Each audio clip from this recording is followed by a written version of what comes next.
the release date for Street Fighter 6 has been pegged as a Q1 of next year. So 2023, the game is supposedly going to be coming. We're looking at probably an announcement here in February or March, not that far away. But as I've mentioned before, it's also the 35th anniversary. Maybe they'll go back and say, hey, the 30th anniversary was really successful for us. The 30th anniversary product, it sold 2 million copies. Here's the 35th anniversary version of Street Fighter. Here's Ultra Street Fighter 4 included in it. It has rollback code. The idea here would be to take the Street Fighter Anniversary collection of games and update them once every 5 years or so with new features, new bells and whistles, the latest kind of like greatest netcode that they've got and whatnot, and basically re-release it. And if you upgrade, you get a reduced price on it.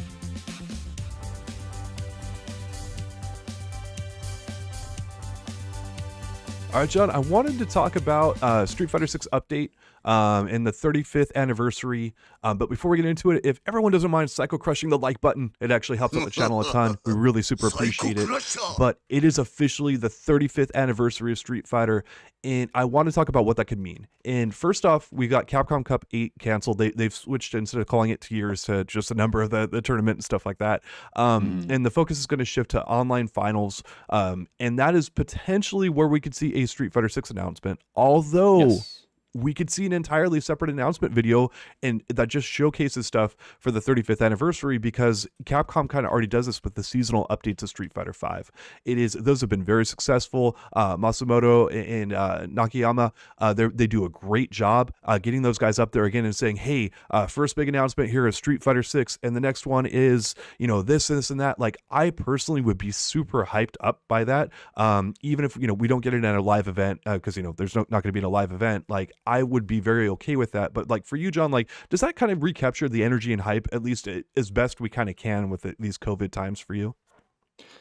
The idea of like the announcement of yeah, just being a video, like another showcase video, like a fall, spring, summer update, the 35th anniversary video. Like, I know it's not the same, but like all things considered, would that work as well for you? Do you think? I've come to expect about as much. It's like, if we could have things come back and be presented in more of a live fashion, sure, that'd be great. But I mean, that just hasn't been the way of the world for the last couple of years now.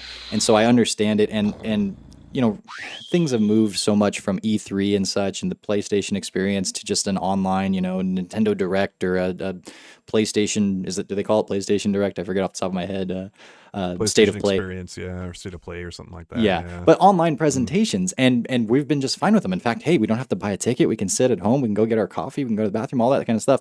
I mean, point is, yeah, I think it would be just fine. And I also don't think Capcom has a ton of wiggle room. Maybe they do when they announce, but in terms of like when they would want to release, I see them being pretty married to and restricted by the Pro Tour. So, I mean, maybe they delay it or something like that. Maybe they speed it up. I'm not sure, but I do think it's going to come online, and that's going to be just fine. It is what it is. And plus, everything gets leaked online anyway. That's where everyone hears about stuff first anyway, these days anyway. Yeah, just build up a nice announcement. Just say, hey, do a countdown clock. The Street Fighter 35th anniversary announcement's coming in, 10 days, 14 days, whatever. Get your team in there and make it a fun production. And people have been very receptive over those videos. But anyway, so the release date for Street Fighter 6 has been pegged as a Q1 of next year. So 2023, the game is supposedly going to be coming. And if they had their traditional marketing ramp up, they'll want about a year's time to get things going. So we're looking at probably an announcement here in February or March, not that far away. But as I've mentioned before, it's also the 35th anniversary. So we're expecting that big announcement, but also maybe we'll have some other stuff coming in there. Like, for example, maybe they'll go back and say, hey, the 30th anniversary was really successful for us. The 30th anniversary product, it sold 2 million copies.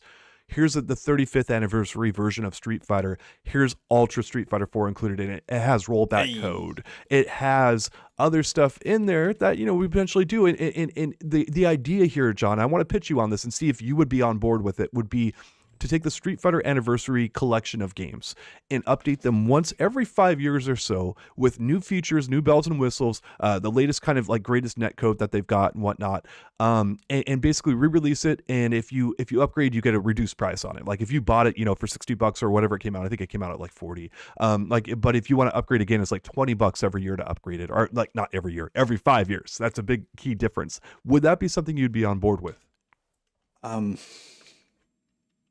If I wanted to continually play those particular games online, and hey, if I mean, I don't need that for the collection because I don't spend my time playing those games that much. But I know a bunch of people that would, so I do think it's a good business practice. And maybe if it were, if Street Fighter 4 were part of that deal, or there was an option for Street Fighter 4, like you said, then that might be for me as well. Point is, yeah, $20 or so every 5 years. I think that's fine in terms of maintenance to be able to continually play older Street Fighter games online in a acceptable net code and rate. I think that'd be great, and I think a lot of people would too. Yeah, and there's an opportunity here. Now, the budget is going to be lower for a game like this. This is not a AAA game that Capcom's putting out there. They can't afford to like just completely revamp this stuff from top to bottom. But again, you add in something like rollback code to Ultra Street Fighter 4, which it badly needs, right? And then you would probably want to go back there and make most, if not all, of the titles playable online instead of just the 4 of them that we got previously. And they actually could revamp the online matchmaking system to make it just kind of easier to play and track other players. Because right now it's a little bit of like, if you go to play the 30th anniversary online, it's a little dicey, kind of like how it works. But maybe do some like Tetris 99 styled modes where you can play in a tournament and play all these different kind of things. Like you could make this like just adding in features for people to kind of compete against each other, make it a little bit more kind of plug and play, a little easier. That would be really nice, and in my opinion, a really good selling point for this. And the idea here again is that they go back and they update it once every 5 years. So like we get Ultra Street Fighter 4 with the 35th anniversary, right? But with the 40th anniversary, we get Street Fighter 5 in there. And it's like, oh, okay, so like you guys basically just keep adding to, here's the old package of Street Fighter games that a lot of people love, and we update it every 5 years with like the latest and greatest stuff, modern trappings, other things, maybe higher resolution options, all this kind of cool stuff that would be nice to have in there. And it's like, dude, I can play Street Fighter 2 at 4K resolution. I don't know how that's going to look, but if they add the right filters and right things in there, maybe it looks really awesome. And just kind of doing stuff of that nature, I would be really excited about personally. And I just kind of wanted to gauge like what you thought the community's reaction might be. I think that the community has shown first and foremost that they love these re-releases because Capcom keeps making them and people keep buying them, right? And then also they've shown that if Capcom isn't going to make them for whatever reason, when they're wanting them, they will make them. Right, and they'll find ways of playing MVC2, and these games that are like locked away and such. And like, it would be nice if the developers would make it as easy as possible and accessible as possible. But even when not, it's like people will mod their stuff. Like technology is where it's at right now, and there's a lot of power in the players. They're going to figure out ways of playing these old games. People will still consume them, and if you can sprinkle a little modernization into them, like hey, a training mode where it didn't have it before, hey, online training or online capabilities at all, or better resolution, better graphics. Maybe we fix some bug that everyone was pissed off that's been in the game for forever, and it's just like, we can get rid of that now. Things along those lines, you can put modern bells and whistles on. They'll play the old version no matter what. I will play the old version no matter what. But if you can give us a little modernized, I think that will go a long way. It's foolproof. Definitely going to work. It's a 35th anniversary. They need to have more than just one major announcement. They've got to have something in there to kind of hype people up. And, there's so much potential here with this franchise. It's one of the most beloved franchises in the history of video games. Like, this is really far up there. So I'm expecting multiple announcements, and not just esports stuff and all that, but, maybe they can, with the 35th anniversary, maybe they can bring back a Ultra Street Fighter 4 tournament on the CPT. Like, hey, this is a brand new game for the 35th anniversary. We want to see people come back and play this and other stuff like that. There's a lot of opportunity to really kind of reignite things. And there's a history of them doing this. Like when they did the 30th anniversary, they put some of those games back on the, parts of the tour and stuff. So there's a lot they could do to just kind of take what's there and just build some momentum behind it, build some good positive vibes. Bringing back Street Fighter 4 is just, it's one of the most beloved Street Fighter games ever. And then you've got it packaged with Street Fighter 2, you've got updated netcode, you've got all this stuff. And it's like, oh, this is going to cost me 20 or 30 bucks. And if I bought it before, maybe it's going to cost me 10 or 15. Hell yeah, sign me up. So that would be the kind of the idea here. And of course, messaging saying, hey, we're going to keep doing this going forward. You don't need to buy it every year. If you got all the games you want, all the ways you want it, it's already there for you. But every year would be too much. Yep. That would be an obvious cash grab. Exactly. It's like these do not have that much value where we need to pay for them yearly to be slightly updated. Yes. Every 5 years.